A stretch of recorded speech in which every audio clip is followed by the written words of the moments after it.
And the king came out to meet him with his guards, for he supposed that Amalickiah had fulfilled his commands, that Amalickiah had gathered together so great an army to go against the Nephites to battle. But behold, as the king came out to meet him, Amalickiah caused that his servant should go forth to meet the king. And they went and bowed themselves before the king, as if to reverence him because of his greatness. And it came to pass that the king put forth his hand to raise them, as was the custom with the Lamanites, as a token of peace, which custom they had taken from the Nephites. And it came to pass that when he had raised the first from the ground, behold, he stabbed the king to the heart, and he fell to the earth. Now the servants of the king fled, and the servants of Amalickiah raised a cry, saying, Behold, the servants of the king have stabbed him to the heart, and he has fallen, and they have fled. Behold, come and see. And it came to pass that Amalickiah commanded that his army should march forth and see what had happened to the king. And when they had come to the spot, and found the king lying in his gore, Amalickiah pretended to be wroth, and said, Whosoever loved the king, let him go forth and pursue his servants, that they may be slain. And it came to pass that all they who loved the king, when they heard these words, came forth and pursued after the servants of the king. And when the servants of the king saw an army pursuing after them, they were frightened again, and fled into the wilderness, and came over into the land of Zarahemla, and joined the people of Ammon. And the army which pursued after them returned, having pursued after them in vain. And thus Amalickiah, by his fraud, gained the hearts of the people. And it came to pass on the morrow he entered the city of Nephi with his armies, and took possession of the city. And it came to pass that the queen, when she had heard that the king was slain, for Amalickiah had sent an embassy to the queen, informing her that the king had been slain by his servants, that he had pursued them with his army, but it was in vain, and they had made their escape. Therefore, when the queen had received this message, she sent unto Amalickiah, desiring him that he would spare the people of the city. And she also desired him that he should come in unto her, and she also desired him that he should bring witnesses with him to testify concerning the death of the king. And it came to pass that Amalickiah took the same servant that slew the king, and all them who were with him, and went in unto the queen, and unto the place where she sat, and they all testified unto him that this king was slain by his own servants. And they also said, They have fled, does this not testify against them? And thus they satisfied the queen concerning the death of the king. And it came to pass that Amalickiah sought the favor of the queen, and took her unto him to wife. And thus by his fraud, and by the assistance of his cunning servants, he obtained the kingdom. Yea, he was acknowledged king throughout all the land, among all the people of the Lamanites, who were composed of the Lamanites, and the Lemuelites, and the Ishmaelites, and all the dissenters of the Nephites, from the reign of Nephi down to the present time. Now these dissenters, having the same instruction and the same information of the Nephites, yea, having been instructed in the same knowledge of the Lord, nevertheless, it is strange to relate, not long after their dissensions, because they became more hardened and impotent, and more wicked and ferocious than the Lamanites, drinking in with the traditions of the Lamanites, giving way to indolence, and all manners of lasciviousness, yea, entirely forgetting the Lord their God. Chapter 48. Amalickiah incites the Lamanites against the Nephites. Moroni prepares his people to defend the cause of the Christians. He rejoices in liberty and freedom, and is a mighty man of God. About 72 BC. And now it came to pass that as soon as Amalickiah had obtained the kingdom, he began to inspire the hearts of the Lamanites against the people of Nephi. Yea, he did appoint men to speak unto the Lamanites from their towers against the Nephites.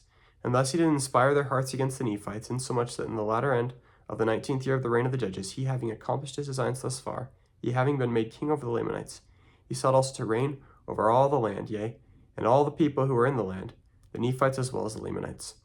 Therefore he had accomplished his design, for he had hardened the hearts of the Lamanites and blinded their minds, and stirred them up to anger, insomuch that he had gathered together a numerous host to go to battle against the Nephites. For he was determined, because of the greatness of the number of his people, to overpower the Nephites and to bring them into bondage. And thus he did appoint chief captains of the Zoramites. They became the most acquainted with the strength of the Nephites, and their places of resort, and the weakest parts of their cities. Therefore he appointed them to be chief captains over his armies. And it came to pass that they took their camp and moved forth towards the land of Zarahemla in the wilderness. Now it came to pass that while Amalickiah had thus been obtaining by power by fraud and deceit, Moroni, on the other hand, had been preparing the minds of the people to be faithful unto the Lord their God.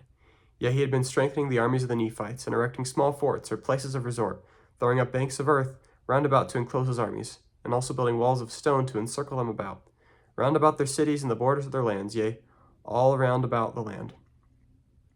And in their weakest fortifications he did place the greater number of men, and thus he did fortify and strengthen the land which was possessed by the Nephites.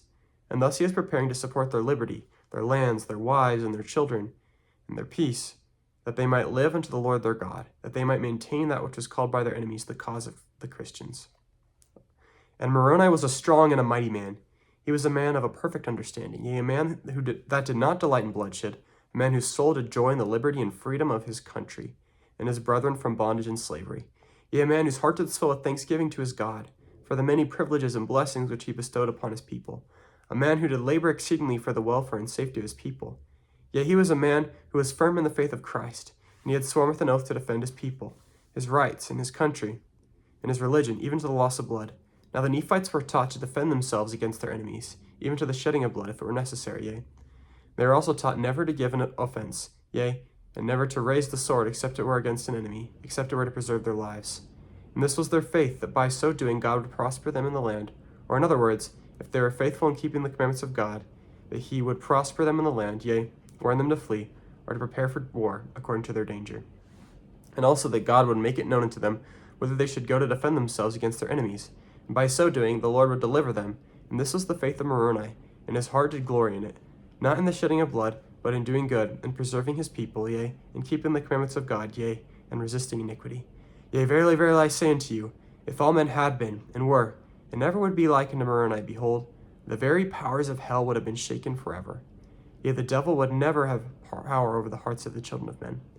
Behold, he was a man like unto Ammon, the son of Mosiah, yea, and even the other sons of Mosiah, yea, and also Alma and his sons, for they were all men of God.